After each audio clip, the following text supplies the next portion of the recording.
Hello and welcome to The Hop, a podcast designed to help marketers and business owners navigate the ever-changing landscape of marketing. I'm your host, Matt Taylor Farrington, and the owner of Purple Bunny Marketing. And today we're joined by Nick from our social media team. Hello. Thank you all. Don't leave me hanging. And today we're just going to talk more generally about social media and some things that we're seeing in the landscape. Yeah. And we're going to kick it off with a bit of a celebration. Yes. 20 years of Facebook. We should bring party poppers. Yeah, we needed party poppers or some sort of, just, I don't know, edit it in or something. That's my job anyway. So. Correct. I was actually quite stunned when I read an article about it and was like, 20 years. I remember creating my first Facebook. I was about to say, you're profile. old. You must have made one in 2004. Thanks. Yes. Was in school though, so not that old, just to be clear. But yes, I remember creating my first Facebook profile and inviting friends and stuff. So it's a bit poking people back then. And yes, yeah, and contemplating getting rid of MySpace. Oh my god, yeah.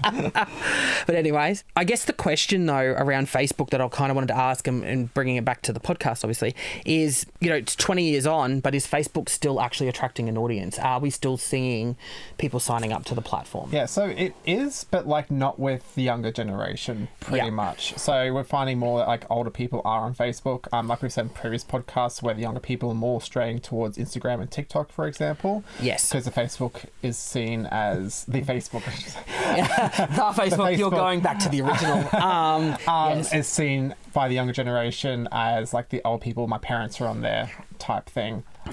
Yes. So, yeah. So thanks to the oldies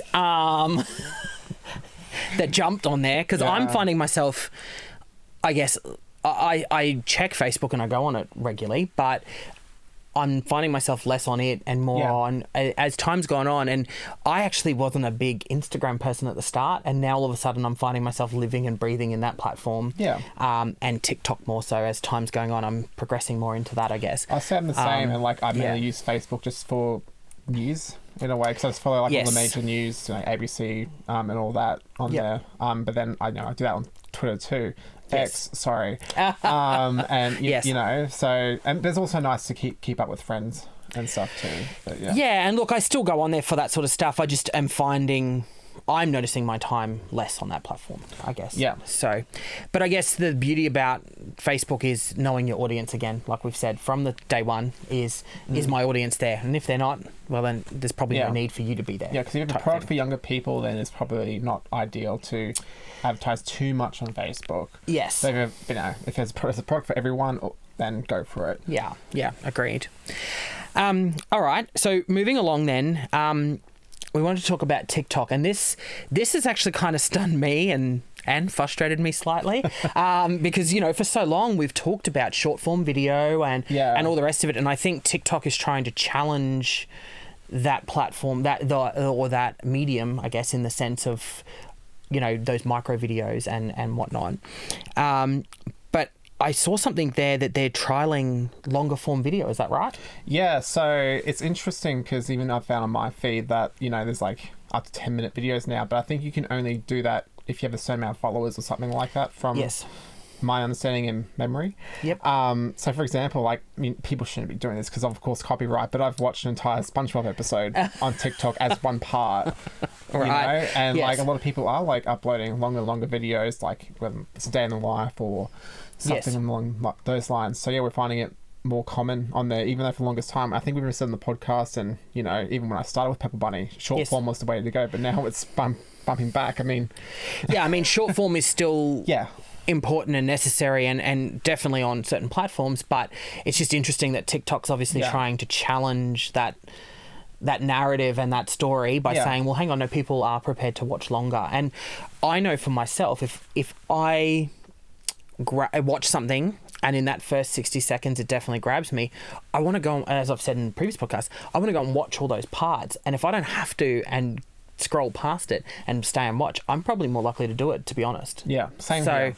So I kind of like it. I'm kind of worried about what it's going to do and change, and does that mean then that the likes of, you know, Instagram and Facebook are going to go, oh, no, you can do longer form as well, and then it's going to change, and then the algorithms are going to change again?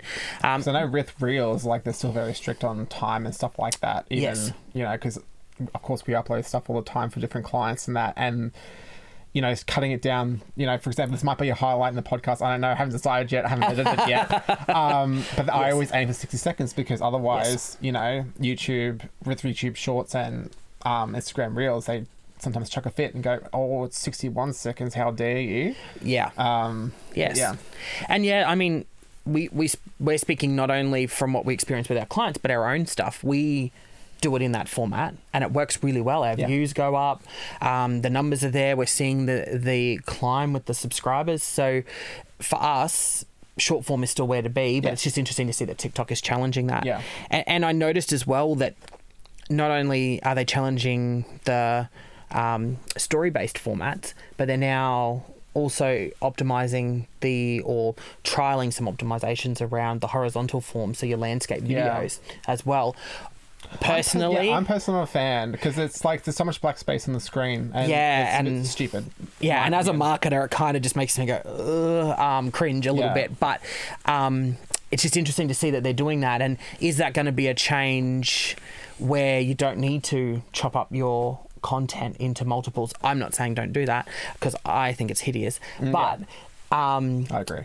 I think it's maybe they're trying to appeal to the lazier base that don't know how to do it. Lazier editors. But I don't know. It's just interesting to see that they're challenging that status that's been around for a while. So, all right, hashtags. So we've talked about it a few times, and we get asked a lot. You know, how many should I do, and what should I be, what tags should I be using, and all the rest of it. And we've covered it off on multiple podcasts. So if you want to know more, go back. But I guess I want to talk about why is it becoming more and more important to utilize hashtags. Well, hashtags are helping with your SEO. Yes. If you didn't know that, like with Google and stuff. So, you know, Googling something and you have a hashtag with your post and something, then it'll help boost your brand stuff. But you're more the SEO expert than me when it comes to stuff like that. Yes, and I'm the one that told you.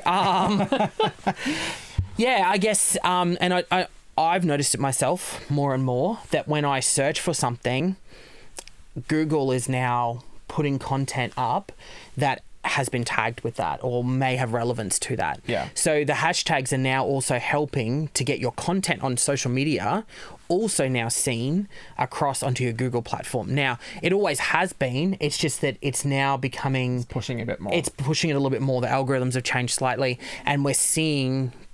that's what it's driving content-wise. Yeah, because would you say, like, using your own hashtag, like, for example, hashtag Purple Bunny Marketing would help as well? Yeah, definitely. I think using your own brand is important in a hashtag. Now, there's people who will say it's not, and I guess... you know, it depends on what you're trying to achieve. For us, obviously, we are a newer agency. We're coming up to our 4-year birthday, which is great. Right. But for us...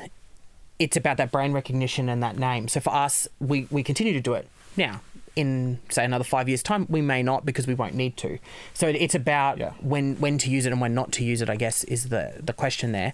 But yes, I definitely recommend for any new business or a startup or anything like that, definitely tag your business so that if someone does search your business, not only are they searching it from Google side of things, but people are now searching in Facebook, and I almost just said in the Facebook as well, just like you. Oh God!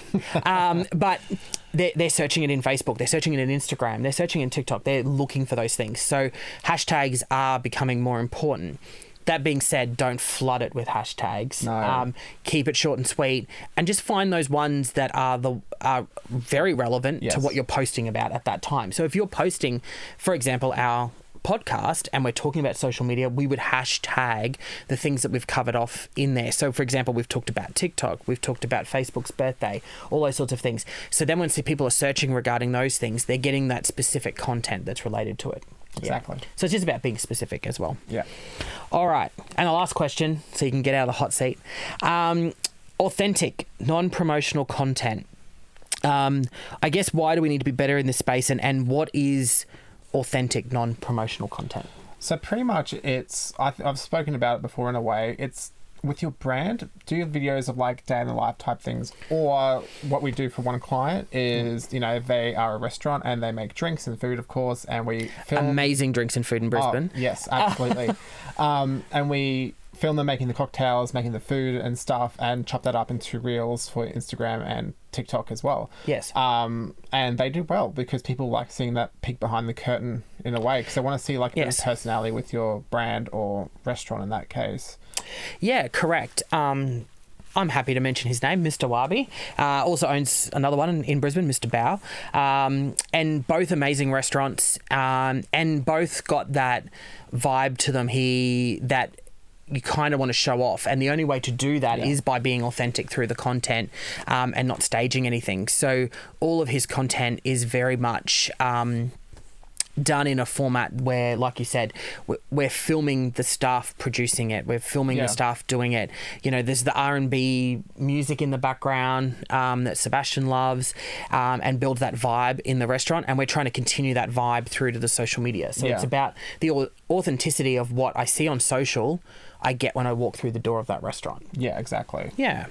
And I think it's becoming more important. You know, people don't want to follow content anymore that's very staged, that they know isn't real. So don't be scared to pick up your phone and record something if it's happening in the moment, to be in the moment, and be real about it. Obviously review it before you put it up. Because like we record some of his food and like, okay, it's not staged at all because it's as the chef's making it and stuff, and it's actually a customer's order, so it's not going to be studio quality, but it still has to look good, of course. Yeah, 100%. You know, and there's certain things and aspects behind the scenes that you can film. But not only that, you know, showcase things authentic. When we talk about it being authentic, you know, people do actually want to see a little bit behind the curtain about who the people are in that business. You know, so if it is someone's birthday, celebrate it, put it up, you know, all those sorts of things. Just showcase who you are and what your brand is, and be as authentic as possible. Don't feel that every post has to be about selling. It's not. No. Or driving what product you sell or service you sell. You need to showcase yourself and highlight who you are and who your brand is as well. So that's it. Awesome. We're done. Happy days. Another one done. So thanks for tuning in. To see and hear more from The Hop, and to keep up to date with all the latest marketing trends, make sure you subscribe on the link below. Thanks to Nick for popping into the studio today so that we could obviously talk to you more about some trends and some things that we're seeing in social media space and some changes. If you've got an opinion about what we talked about today, or a topic you'd like us to cover off, please comment on our socials and let us know. So stay tuned to see and hear more from The Hop, helping you to get your marketing hopping.